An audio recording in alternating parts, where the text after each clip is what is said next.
What milestones do you see as being the most impactful when we talk about the acceleration of hyper Bitcoinization? Salvador was the first sovereign state to recognize it and even hold it in their treasury. And I think the next milestone is really to look at a wealthy, industrialized nation that holds it in their sovereign wealth. That's interesting, because then you got to set a table at the sovereign level who are going to bat for Bitcoin against like banning it or regulating it out. I think that's important. It'll add comfort to a lot of people coming in. I think in terms of a metric, the next milestone really is the distribution. To have that distribution be less concentrated and start to reflect something akin to what we see within the fiat world, and then further distribute. I think that's one of the most important things. Everything within Bitcoin is very reliant on decentralization, and decentralization of the wealth base is just as important. That would be a kind of non-visible political milestone. It's non-political milestone. It's just a metric where we just cross, and like now it's more spread than fiat, and then hopefully it continues to spread and we have a better distribution of wealth in the world. That's my hope. Let's see how it works. Currently it's more just concentrated, but I'm seeing every year that the whales sail down, and eventually we'll have succession. The original rich whales will eventually pass on in their inheritance to the next generation. And so, I think we'll get there. Plan B. Predicting is difficult, but predicting far in the future is even more difficult. One thing I learned is that even 2 years into the future is so difficult. If you look back 2 years, right? If you look back at the end of 2019, I would have never predicted COVID or the whole thing around that. That's not even 2 years ago. What will happen and what will be the big accelerator for Bitcoin and a lot more things with it is something we don't know yet. Something that will pop up next month, tomorrow, 6 months from now, that will alter the entire scene. It could be climate change. It could be a cyber security leak scenario with attacks, and then all the banks, all the money is gone. And of course, Bitcoin is the only network that cannot be hacked and attacked. It's something we cannot even think of right now that will trigger that hyper Bitcoinization. Do you think about tail risks? Yeah, tail risk. Like I think it's a tail risk that Bitcoin doesn't succeed. I think it's more like it's already at a level of success where it's going to get to the next level. But the tail risk is if something breaks and then the next day it's gone. Yeah. The tail risk. Yeah, there is tail risk. But I agree with you. How I see it is Bitcoin is the better money. It's the better store of value. It's mathematically, thermodynamically, it's the best there is. So it must succeed. It has to succeed. It can be stalled. It can be sabotaged by political things, by military things. But it is physically or thermodynamically, it's mathematically, it's the best thing there is. So it would be like saying keep saying that the Earth is flat while it is round. You cannot hold that ball under the water. It has to pop up. So I fully agree. Bitcoin will go higher and higher, and there is still risk. We can't see it by definition, right? Exactly. Yeah. What's the saying that the biggest risks are the ones you don't know, right? Yeah. That's it. And that's the same is true for the biggest opportunities. So I think the next trigger, it will pop up. One day we'll wake up and then there it is. Changes the whole world. Yeah, I think I agree with that. I mean, I think that we're looking at pretty much a 4-year from now to really, have Bitcoin as a main contender on the world scene as a new money, or definitely a large macro store of value. It's interesting because the next halving brings Bitcoin to the inflation rate below gold. Before we continue, help us clicking that YouTube like button and subscribe now to our channel. This shows the algorithm that you valued this information. And it helps us spread that message. Sharing is caring. And now, let's continue.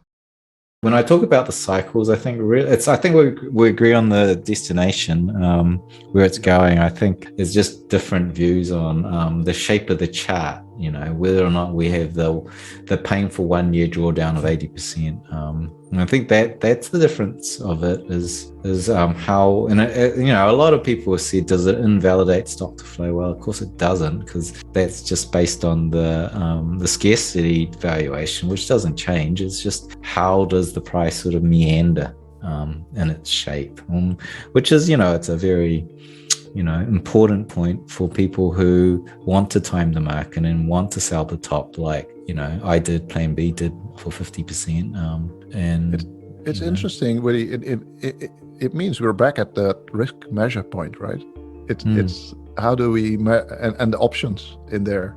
So will there be a minus 50 or minus 80% drop again? It's a risk thing, basically. So that the end point is, I think, clear. It will. The trend is clear. It will go up. But how will we get there? And will there be minus 80% drawdowns? That's the exactly. big question. It's all about the risk. It's all the downside and how much you're willing to withstand. And I think there's more than that. It's like, there's times when I'm trading and the trade is going against me.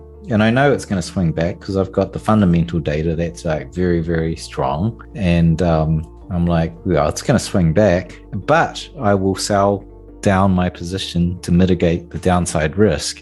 And the reason I do that is not because I don't believe I'm going to win this trade. The reason I do that is because I know ahead of time, if it goes below a certain level, I won't be able to stomach that level of downside whilst keeping a clear head. So I'm actually proactively, I know my risk tolerance pretty well, having traded for so long, and I'm going to take some money off the table, downsize the risk so that if it hits lower, I'm really going to make a less emotional, I'm going to make a decision more rationally rather than out of fear. So like, it's like that, I think it's not only understanding risk, but it is really much understanding how your behavior is going to happen. Like how is it going to play out with the road ahead, which is really important. And one thing I'll be looking at like a hawk is the option markets that we talked about before, because the option markets is a risk market, is a volatility market. That's basically trading volatility as an asset. And I pulled up the numbers right now for September options, September next year.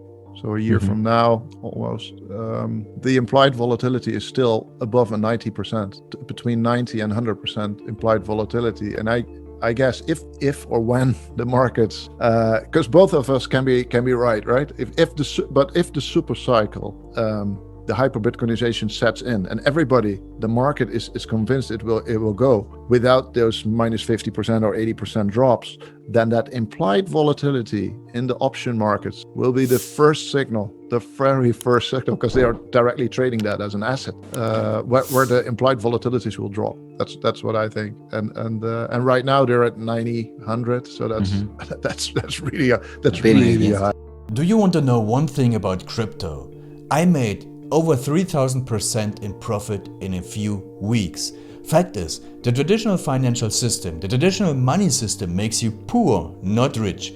If you want to earn $500,000, $1 million, you have to wait until you're 50, 60, 70 in the traditional financial system, and you probably will still be broke. And you will be old. This is not a sexy combination, as you can imagine. But the question is, how can you start in crypto and make these profits? Where to invest? Where to start? My name is Gunnar and I'm from Germany, as you can hear, and things are a little bit different in Germany. More about that later on. Fact is, there are lots of different cryptocurrencies. It's a gigantic universe where beginners and professionals get easily lost. But there is light at the end of the tunnel. There are 7 key steps you need to follow to become successful in this market. You have to know them, and if you fail one of them, it's literally impossible to succeed in this market. Just an example, one of the key points is your exchange, and one of the biggest are, for example, Binance and Coinbase. These are trusted and well-established exchanges, but, and this is a big but, you won't find the super profitable coins on those exchanges. The unknown super profitable coins that get gigantic profits are not traded on those kind of exchanges. They are traded on much smaller insider platforms that are barely known. And I can tell you what those super secret exchanges are and why they are so profitable. And another super important thing are the right information sources. The point is, the internet is gigantic. There are hundreds and hundreds of YouTube channels, blogs, pages, and much more. And there are also market makers and influencers. For example, Elon Musk, he is not a crypto guy, but the moment he recommended Dogecoin, it went through the roof, to the moon, so to say. But why did he recommend it? Where did he hear it from? He didn't hear it from newspapers. And believe me, he is listening to someone. But you have to know who, and you have to react before he is reacting. This is really important. And these are only 2 of the 7 steps you have to follow in order to be successful in crypto. And if you want to know all of these steps in much more detail, and if you want to have a comprehensive checklist, here's what you should do. There is a link below this video. Click on this link and you will get the opportunity to subscribe to my channel. Click on the link and you will see a video where I explain the next steps. So see you soon. Click on the link now. I'll see you there.